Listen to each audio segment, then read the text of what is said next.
Hello, welcome back to RetroBreak. I hope you're all doing okay wherever you are out there in the world. At the minute we're still on lockdown, it's 3 weeks in now, and I have to admit I'm going a little bit crazy not being allowed to go outside much. But anyway, I've still got loads of games that I can talk about here, so hopefully you guys will enjoy this video and let me know what you think about the games. In this episode we're talking all about the PC Engine. And of course, you may be aware that the PC Engine Mini just came out. Unfortunately, the TurboGrafx version and the PC Engine Core version that we get here in the UK has been delayed indefinitely due to the coronavirus, which is really sad. I did have it on pre-order, so I don't know when I'm going to be able to get that. And before I actually show off any games, I've got some really interesting things here, and this does kind of tie into the fact that the PC Engine Mini just came out, because while I was in Japan, in Akihabara, there was a pop-up store for Konami, and they were actually showing off the PC Engine Mini, and for some weird reason you couldn't actually buy it in the store, you could still only buy it from Amazon Japan, but they had it there to play on, so I got to have a little play, and I got to pick up some really cool little items as well.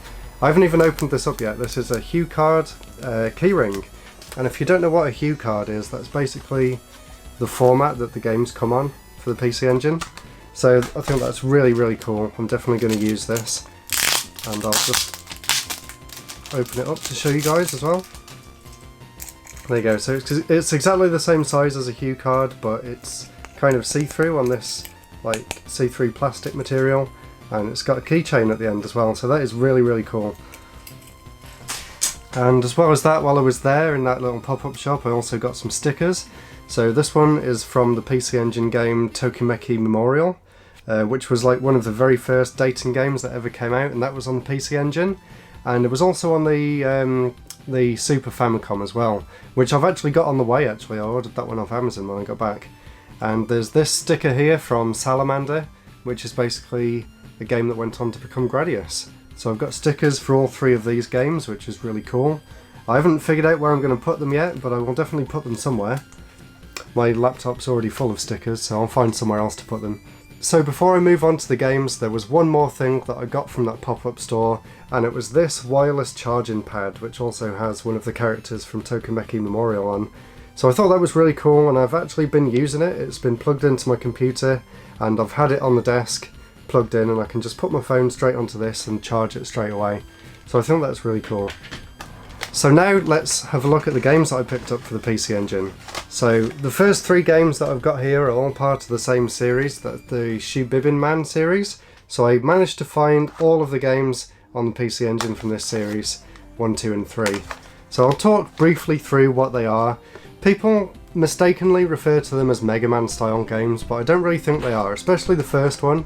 It's more of just a basic side-scrolling platformer, beat-em-up kind of game. It is very basic. The graphics are nice, they're quite colourful, but for some reason the controls don't feel that great, to me at least. But it is an interesting game, and I am glad that I got it. I think I found this one in Super Potato.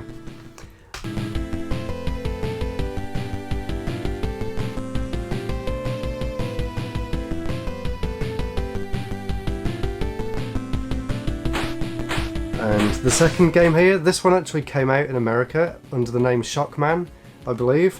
And because this is the one that most people have probably played, that's probably why they refer to this game series as the Mega Man style games, because in this one, unlike the first one, you actually have a gun instead of just using your fists and jumping on things. So it does make it play a lot more like Mega Man, but I was really surprised to see that in the second level it actually turns into a horizontal scrolling shooter, which is really, really cool. So I'm really enjoying this one.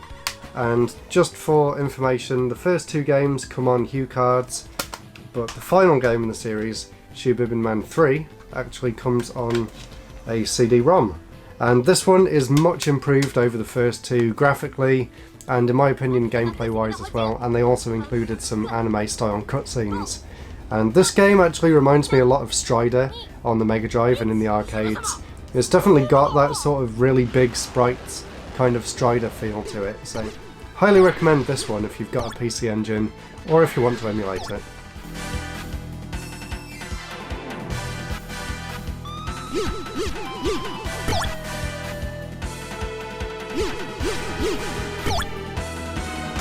But yeah, really happy to have all three of these games, and I think I mentioned it in one of the other videos, but when I get round to doing my Super Famicom video, I did actually also pick up the Shubin Man game on that system as well, which was actually only properly released a few years ago.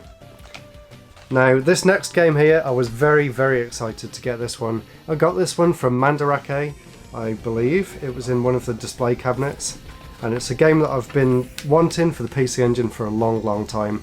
It was also very expensive. It is Soldering Blade, and that is the last game that Hudson Soft released in the Star Soldier series, which is what this game's a part of. I've now got all of the games in that series, and I can definitely say this is the best one, and it's definitely worth the money as well, I think. Just have a look at this video and see what you think of it. I think it's a really nicely polished game, and it definitely deserves the high price tag. I think it's quite possibly the best vertical scrolling shooter on the system, and that's saying a lot.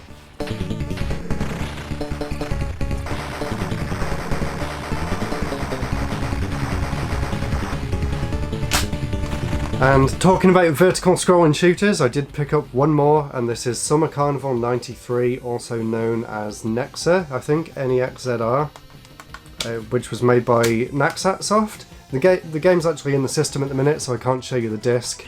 But basically what these Summer Carnival games were, they were basically special editions of previously released PC Engine games, and they included some extra score attack modes and things like that, which were used in the competitions.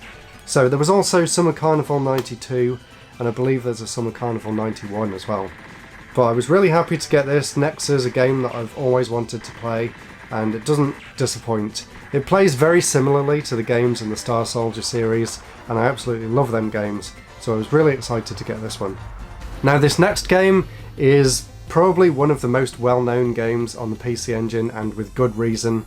This is Winds of Thunder, also known in America on the TurboGrafx as Lords of Thunder, I believe.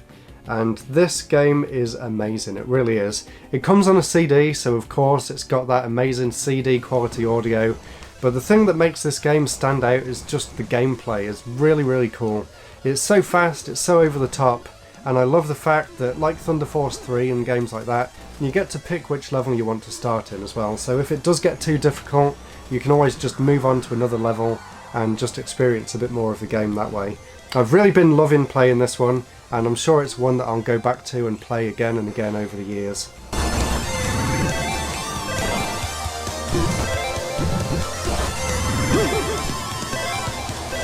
And I told you this is going to be a fairly short video. We're on to the last game already. This one is R-Type Complete CD. This is basically a CD version of R-Type 1 and 2, which of course are two of the best games on the PC Engine. R-Type of course being an amazing horizontal scrolling shooter, which there aren't that many of on the PC Engine, especially compared to their vertical counterparts. So I was really happy to get R-Type Complete Collection. Even though it's not my favourite arcade game, I know a lot of people really do enjoy it, and I can definitely see why. And again, with the CD quality audio, the soundtrack in this game is just next level, it really is. And that's one of the things that I really love about the PC Engine, especially the PC Engine CD, and that is the soundtracks for a lot of the games. So a nice short episode this week. I hope you guys all enjoyed it. Let me know what you think of the games that I picked up. Let me know some of your favourite PC Engine games down below as well. And just before I finish this video, I'm also going to put a link in the description to my new blog.